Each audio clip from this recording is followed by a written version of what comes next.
Homo sapiens é o nome dado à espécie dos seres humanos, de acordo com a classificação taxonômica. Estima-se que os primeiros Homo sapiens tenham aparecido entre aproximadamente 300.000 e 100.000 anos atrás, na atual região do leste africano. O debate sobre a natureza humana circula no entorno de perguntas do tipo: quem somos nós e o que é a vida? A teoria da evolução por seleção natural de Charles Darwin, proposta em A Origem das Espécies, permeia essas questões primordialmente filosóficas. O que pode ser visto no livro A Descendência do Homem, no qual Darwin cristalizou suas ideias sobre a evolução do comportamento humano, posicionando sua teoria dentro dessa reflexão. O trabalho de Edward Wilson, Sociobiologia, a Nova Síntese, foi muito influente na composição de algumas das escolas que abordam a evolução do comportamento humano hoje. Em contrapartida, um aprofundamento do cisma entre ciências humanas e as biológicas associou a eugenia e o racismo entre genes e comportamento. Essa complexidade comportamental perpassa a cooperação, o desenvolvimento de ferramentas, a expressividade simbólica e o acúmulo de informações, em que possibilitaram desdobramentos e expressões que foram passados de gerações e gerações, os quais foram desenvolvendo a cognição humana cada vez mais.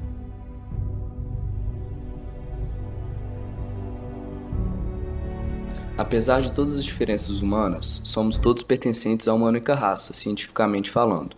Portanto, negro, branco, pardo, asiático e indígena são apenas rótulos para classificarmos a humanidade, mas do ponto de vista científico, ainda somos, entre grandes aspas, iguais.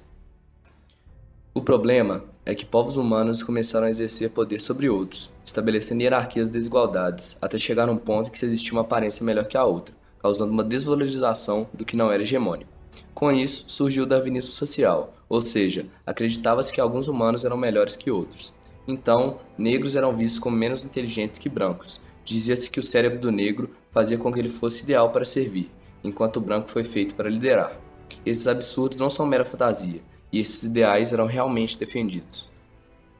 Com isso, o racismo moveu atrocidades terríveis contra a humanidade, como a escravidão, em que pessoas eram forçadas a trabalhar e servirem seus donos, totalmente privados de sua liberdade, apenas porque tinham uma cor não hegemônica ou porque eram de continente chamado de não civilizado. Ainda por culpa do racismo, na década de 40, mais de 7 milhões de judeus foram mortos, porque, graças a Adolf Hitler, pessoas foram convencidas de que havia uma raça superior, chamada ariana, e raças impuras, como os judeus e os negros. Ainda hoje, só no Brasil, a cada 23 minutos um jovem negro é assassinado. Diariamente, dezenas de cristãos morrem no Oriente Médio porque acreditam no Deus errado, de acordo com radicais islãs. Terrenos de religiões de matriz africana são queimados por preconceito. Imigrantes são vistos como um risco ao bem-estar nacional. E o que nos resta é acreditar e lutar muito para que o futuro seja justo em uma sociedade desracializada.